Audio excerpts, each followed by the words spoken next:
Jātaisa pēc iespējas lielāks troksnis, jādejo, jāiet rotaļās, daudz jāēd, jāveic dažādi rituāli. Šādas izdarības piedienu meteņiem, kas ir seni latviešu pavasara gaidīšanas svētki.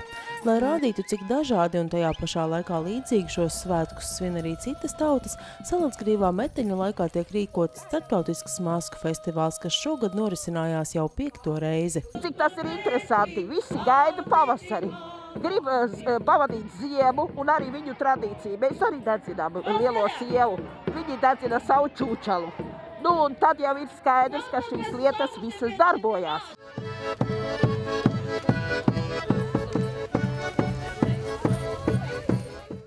Vistālāko ceļu uz festivālu bija mērojis Tautas teātris no Volhovas pilsētas Krievijā. Rādot savas māsliņītes tradīcijas, arī lelles dedzināšana, kas simbolizē visu nelaimju, bēdu, slimību atdošanu ugunī.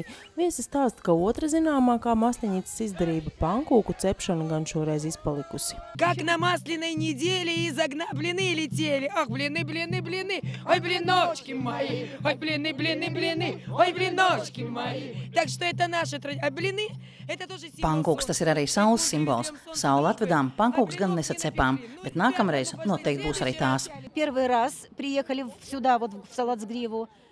Pirmo reizi esam atbraukuši uz Saladsgrīvu. Jau 3 gadus esam draugi ar limbažiem, tur gan esam bijuši ne reizi vien. Gan mūsu Tautas teātris, gan mūzikas grupa ir viesojušies. Mums šeit ļoti patīk. Cilvēki ir brīnišķīgi, mūs ļoti labi uzņem. Tāpēc šodien neesam devušies uz olimpiādi, bet gan atbraucām uz Latviju.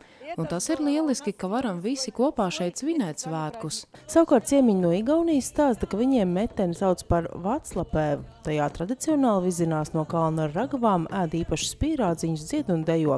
Tiesa maskošanās šajā laikā gan viņiem nesot raksturīga. Ar maskam tā mēs nebūs. Mēs tikai ar Kadriju un Marti, ka būs tā mēs esam maskas. Un tā kā būs jaunogāda, tā jau arī mums tādi kazī skrien apkārt un tā mēs būs maskas.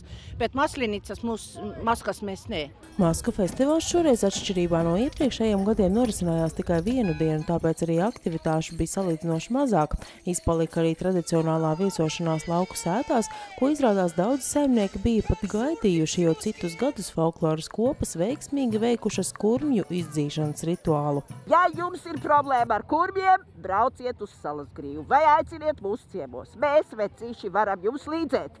Bet tikai tad ir jābūt šiem maskotiem ļaudīm. Es viena nekā nevaru. Es zinu tos vārdus, ko jālieto. Un saprotiet, tas ir tiešām darbojās.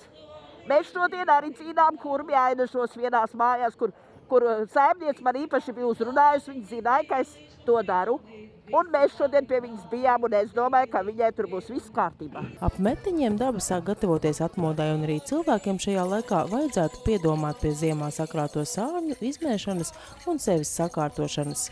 Satīrīt māju, iedegt svecīt, atcerēties savus senčus. Visu kaut ko. Pirmām kārtām jau katrs grib veselību.